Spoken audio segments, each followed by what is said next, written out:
Well, I don't think I've ever been here doing a video before. This is the bottom of Georgetown, which is sort of a shopping area in Washington, D.C., maybe about a mile from the White House. And that's the Potomac River behind me. And there's a nice park all along the river. And people come, and it's a beautiful sunny day. So there'll be lots of people here walking around, and me doing my exercise or whatever you call it.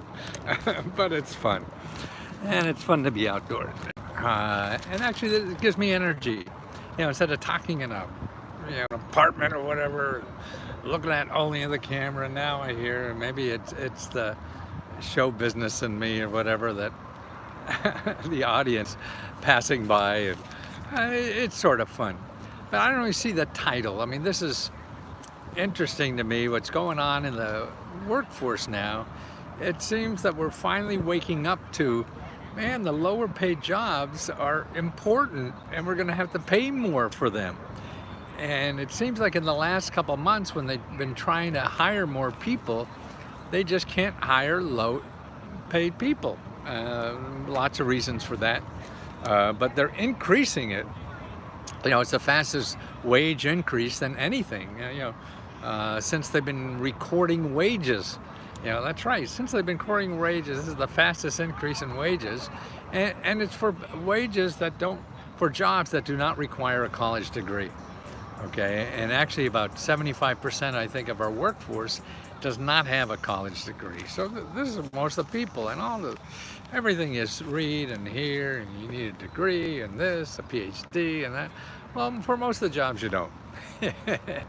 And they're the ones that are starting to increase in salary. I mean, it's all supply and demand. If there's a lot of people want to work, then they could pay less.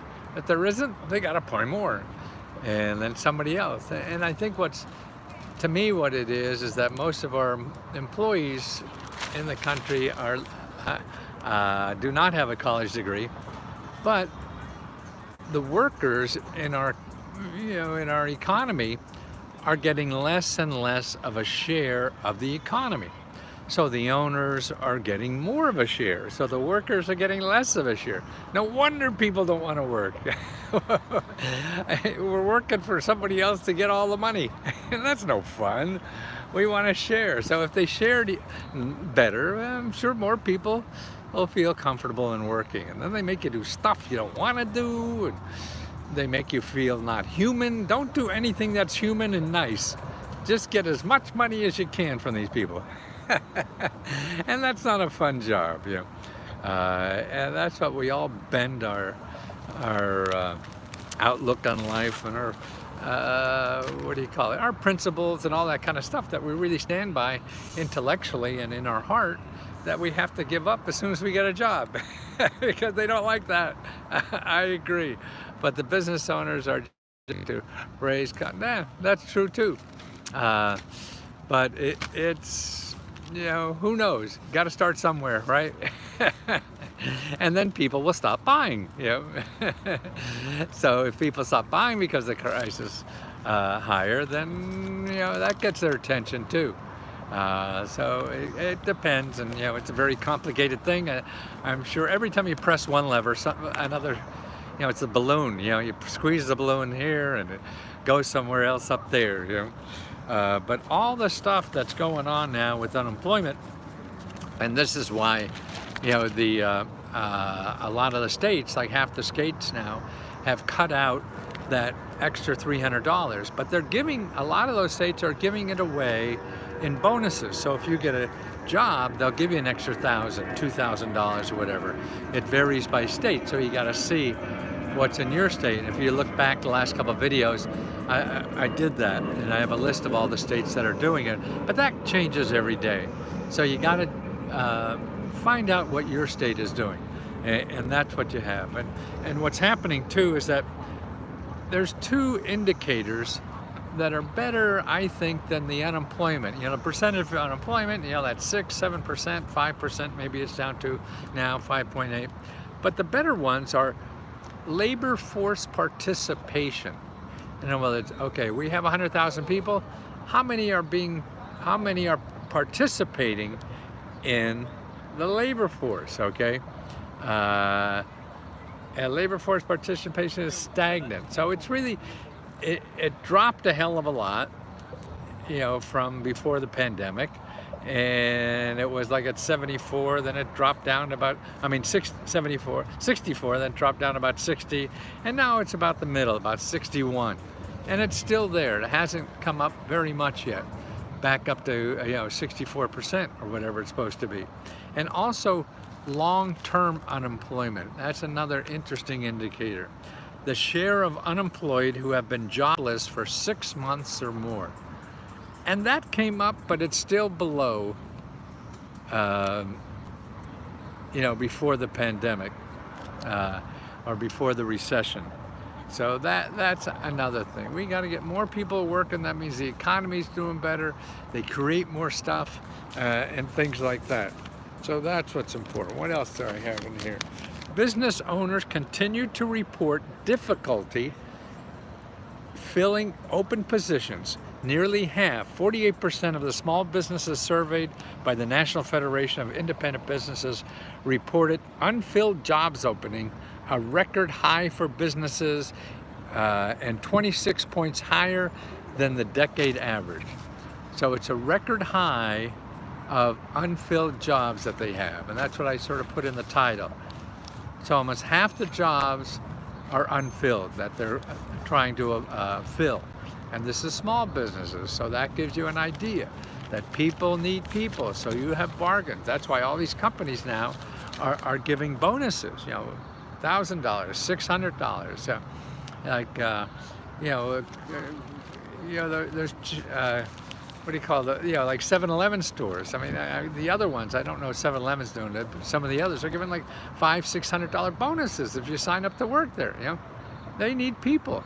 So that's what's going on. So, I mean, if you're thinking about getting a job, if you wait, you're going to be less in demand because they'll fill most of these jobs. You want to go where the demand is. So there's demand now for jobs. So you're thinking about a job.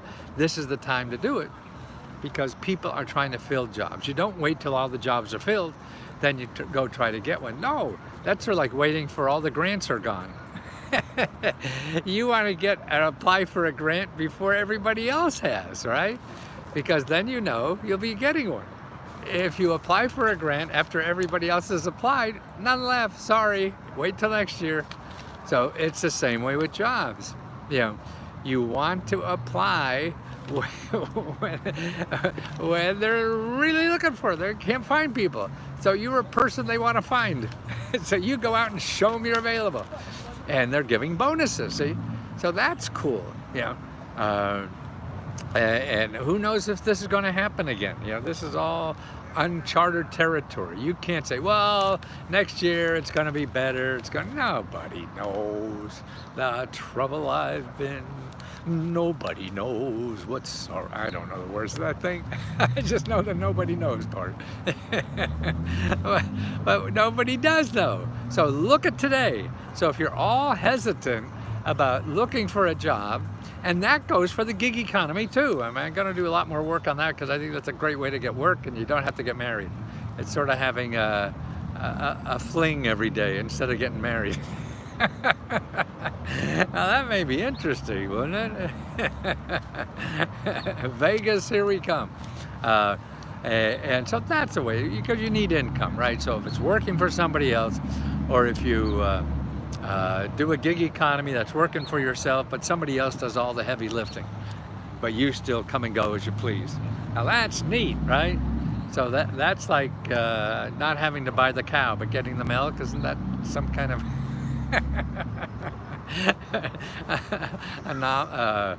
saying that is like that? I don't know. I'm so old, I have so much old shit in my head, and I don't know the details of it, so I have to do the research if I want to, but too lazy to do that. It's not important. I'd rather find you a free source of money and spend my time doing that. But now I'm finding some good researchers too to help me find these things. And so we'll be getting more, and that's it. It's finding it, and then slowly what this is all about is you realizing it's out. If I find you stuff that you didn't know was there, you'll start keeping an eye open and then start looking how to find it. Well, maybe I should use, the Google alerts, and that way I could just put in my state and the word grants and then just see what comes up every day. Then I'll be the first in line for that grant or jobs or whatever, see? That's why you could use the robots to your advantage. Otherwise, you just go Google jobs, Delaware. Shit, you'll never find anything there because there'll be hucksters that want to sell you something that'll help you get a job in Delaware. And you don't want to do it. You want to get a job. You don't want to buy something. You want somebody to give you money. See, but when you go to Google, all the people you're going to find are people who want to take your money. When you really want to go to Google and find people who want to give you money. See, the people at Google want to give you money, they don't advertise. So that's why you have to find them. The people that when you Google something in Google, the people that you're going to find are the people who want to take your money because they have a scheme or whatever that will show you, make you believe that it's some magic formula and you're going to be the happiest person in your life, as long as you give them money. And they'll convince you because they spend most of their life trying to figure out what you want to hear. And they just say it. And they get your money and go away. And then they have some small print somewhere. Oh, did you see paragraph C, section D? If you called us on a Tuesday afternoon between 7 and 4, I don't think that 7 and 4, maybe 4 and 7 would be better. I don't think that the guarantees cover that. They all cover their ass and in the small print that nobody knows or bothers to read anyway. So just stay away. Look for the free stuff. Try that because you got to learn. You got to learn a lot in life. And what you learn, what you think you know probably doesn't work. So it's really not learning, it's relearning. That's harder than learning. That's why as you get older, like me, it took me 12 years to unlearn all the stuff that was successful for me at one time. But boy, trying to get rid of that, because it worked before, it's sort of like that hairdo in high school that worked in high school, but that's 40 years ago. That doesn't work anymore.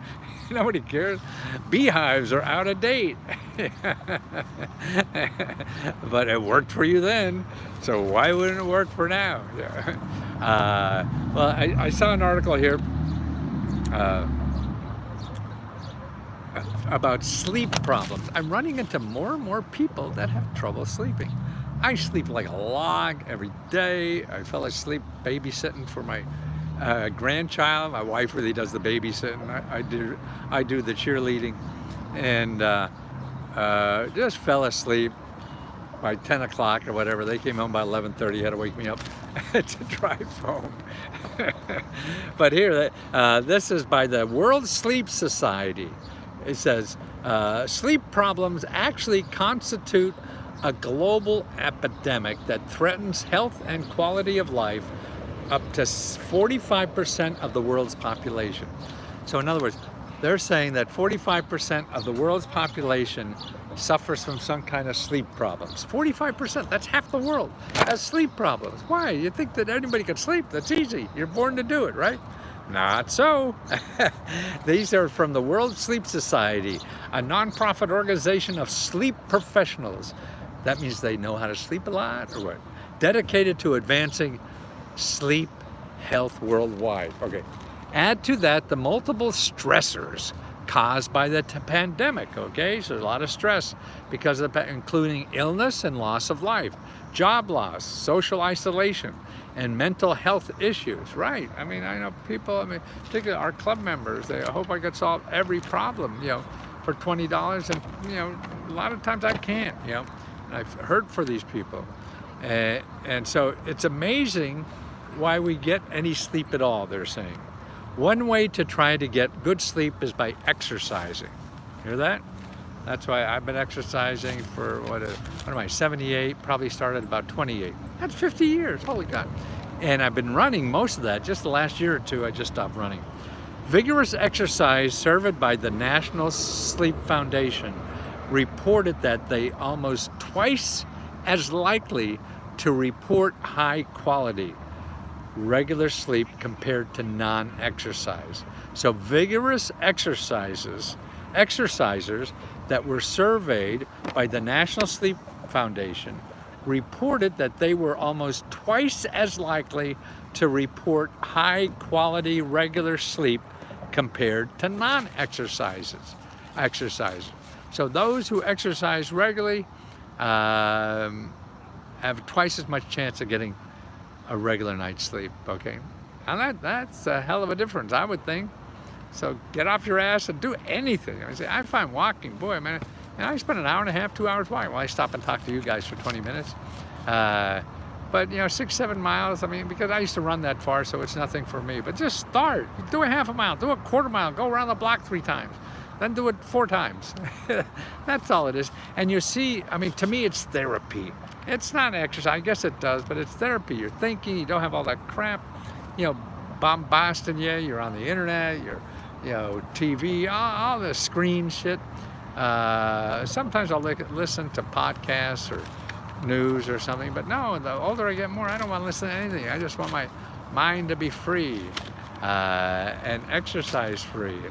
And that's, it's therapy besides weight control. To me, I was a short, fat kid, 30 pounds heavier. And until I started exercising, nothing. I just couldn't stop eating. It's hard. I mean, that stuff is addictive. It's crack. Ice cream is crack.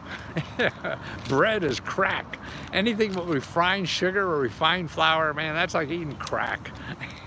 I don't know. I never tried crack. But you just can't stop. That's why, to me, it's best I just don't start, And somehow with exercising, it suppresses that desire somehow. And it's just been, my secret. You got to find your own way, and the kind of exercise, you got to find your own way. Maybe it's swimming, maybe it's bicycling, maybe it's, I don't know. There's 1,000 ways to do this. It's movement that counts, right? You're not moving, you're not exercising, right? And I remember on Home Shopping, there was these people come, oh, you just put this belt on, and that's like exercising 500 miles because it massages you. I mean, that's bullshit. Somebody wants to spend money to pretend that they're going to lose weight.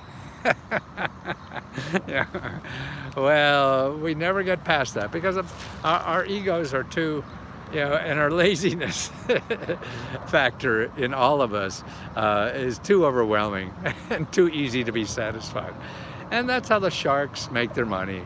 By the way, I have a new video coming out, I hope a little later on today, about how there's more scam grants than there are real grants out on the internet. That's right. There's more scam COVID grants that are scams than there are real COVID grants. How do you like that? So stay tuned. That'll probably be my next video. I got all the data and I'm gonna show you. Okay, thanks for putting up with me. And I gotta go do like in my 7 miles or whatever it is, I do 700 calories. I burn 700 calories. That's my, thing says, man, how many donuts is that? Must be 3 donuts, right?